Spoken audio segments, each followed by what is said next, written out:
Fire Emblem is a series that I've wanted to tackle for a while now, but never had the time or energy to actually do. The plans were definitely there, in fact 2 of the 4 videos were already almost done. But then you take a good hard look at the script and think to yourself, wow, this is awful.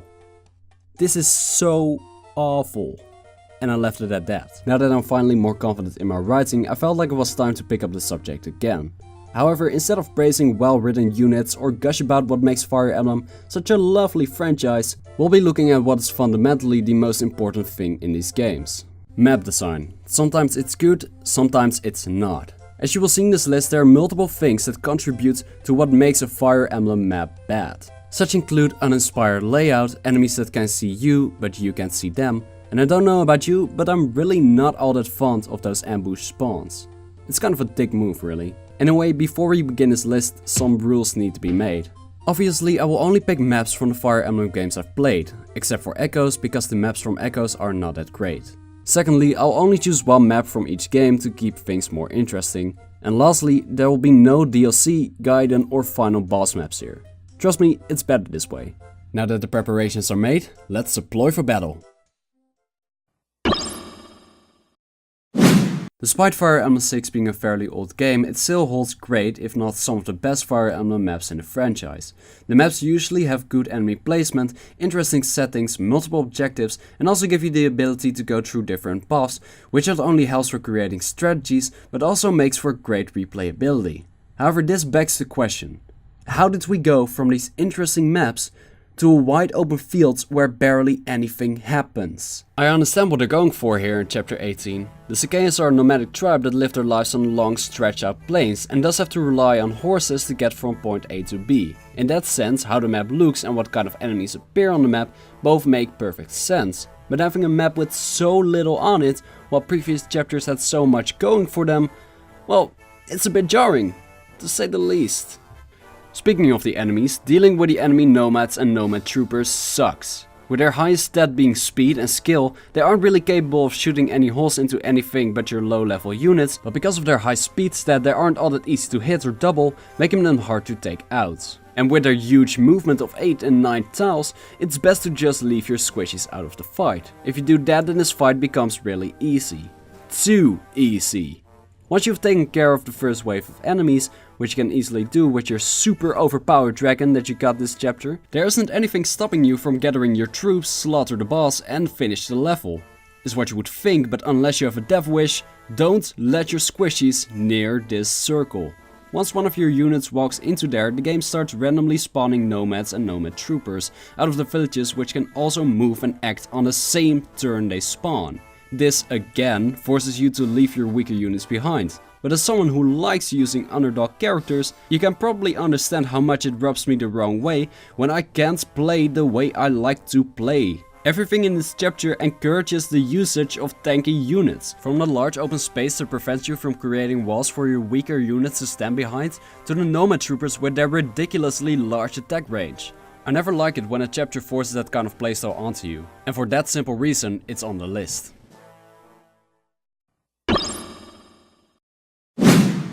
While the last Sake got on the list for being lackluster and too easy, Battle Before Dawn is on here for the exact opposite reasons. It's overwhelming and too hard. The story goes as follows. Zephyr, the Crown Prince of Bern, is about to get assassinated by Nino and Jafar, both members of the assassination organization called the Black Fang.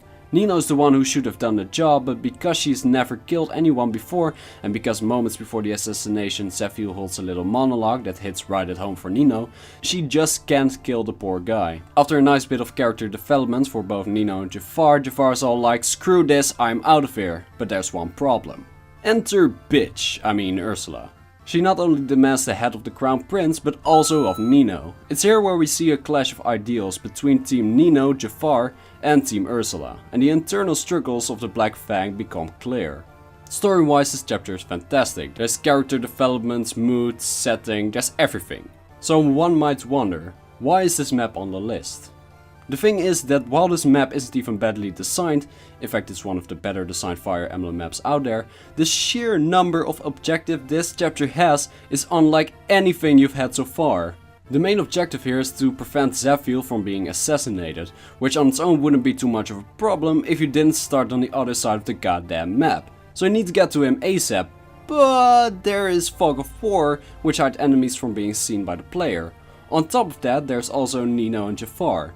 And while Jafar can hold his own, Nino is just a level 5 mage and thus gets out-leveled by every enemy on the map. Also there's a guidance chapter which you can only get if you recruit Nino, move her all the way to the other side of the map, let her talk to Jafar and have the both of them survive, which again is easier said than done. Also, this chapter has not one, but 2 bosses, Maxime and Ursula. And while Maxime isn't all that much of a problem, Sol, that's a goddamn lie and you know it. Look at these stats, look at these fucking stats. Okay, now back to the video. Ursula has not only high speed, magic and resistance, is not only hidden in the Fog of War, preventing you from pinpointing her exact location, but she also comes equipped with a bolting tome, a long range and extremely dangerous magic spell, which can do up to 32 magical damage, making her hit like a giant fucking nuclear warhead. Oh, and there's also treasure and thieves who are trying to steal said treasure, so there's that. All of this together results in a chapter where the margin for error is so small that even with an excessive amount of preparation, you'll most likely have to soft reset your game at least once. Or twice. Or thrice. Or Hey, remember the shine barrier? That niche item that lets you create a barrier that no one can pass or stand on? What if we take that item and base a whole level around it? Whoa, wait, I like the idea.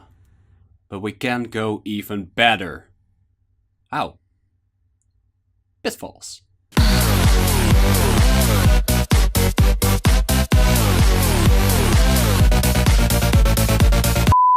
Just Cause is just bad because of 2 things, shine barriers and pitfalls.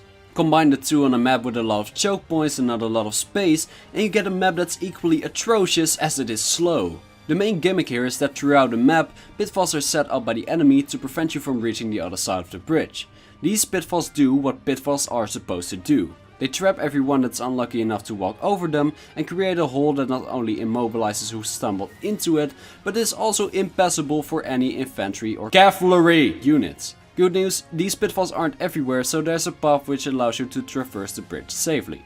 Bad news, this path is blocked off by fucking shine barriers, which might I add only disappear after 5 turns after being placed. So you have 3 options. 1. Try to use only flying units, which good luck dealing with a boss that could even one-shot the strongest flying unit in the game. 2. Take the beating and continue with the characters that fell on the pitfalls. Or 3.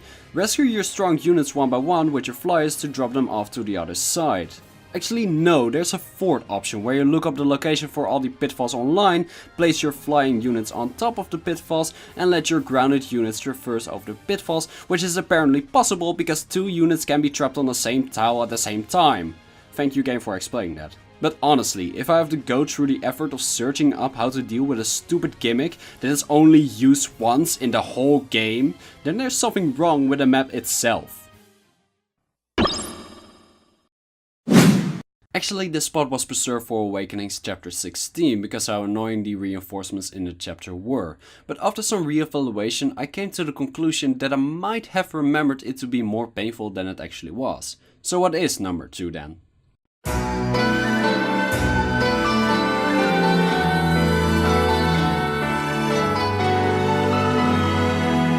Den of Betrayal is a map full with tight corridors, traps and very little space to move around on, and is filled with probably the most aggravating enemies the Fire Emblem series has to offer. Swordmasters equipped with a launch skill who will reposition your troops in grave peril if not careful. Automatons who can lower the strength and magic of everything they hit by 6 points, and worst of all, the Master Ninjas. The Master Ninja class is in a league of its own. Their high speed and skill make them hard to hit. Their ability to sap the strength of everything their shuriken touch make them really dangerous when facing a large group. Their ability to counterattack regardless of distance makes it so that you gotta have to one-shot them if you don't want your units being debuffed. And as cherry on top of the shit cake, each of these bastards all have the skill Poison Touch, dealing a set amount of 20% maximum health damage whenever they initiate combat. And that's only the enemies. The map itself is simply put a real annoyance to play through. It has a lot of narrow passages, making navigating through it with your army a real pain to deal with if you also have to deal with the previously mentioned master ninjas. Your best option here is to split your team in 2 or 3 factions and tackle the map that way. That also makes it easier to get all the treasure. However, you need to remember that you're also on babysit duty here this chapter, so there's not a lot of time to be dilly-daddling. For the most part, Saizo can fend for himself, but the fact that he's an independent unit makes it possible for him to get into sticky situations. Especially if you're not fast enough, he'll reach the boss and gets flat out murdered by him. And speaking of the boss of this chapter, he's not only a master ninja, fuck these guys, but also scores an avoidance of 80 points, making him extremely annoying to take down, since even your most skilled units will have trouble hitting him. At its core, Den of Betrayal isn't a hard map, but the amount of annoyances that you have to deal with makes it a chapter that I rather don't want to play through more times than I should. Ice isn't a common element when you're talking about a Fire Emblem series. From my memory, ice gimmicks are only used in 3 maps, all of which belong to Fire Emblem Fates. One of them is really good, one of them is okay-ish, and the other one is the absolute piece of shite.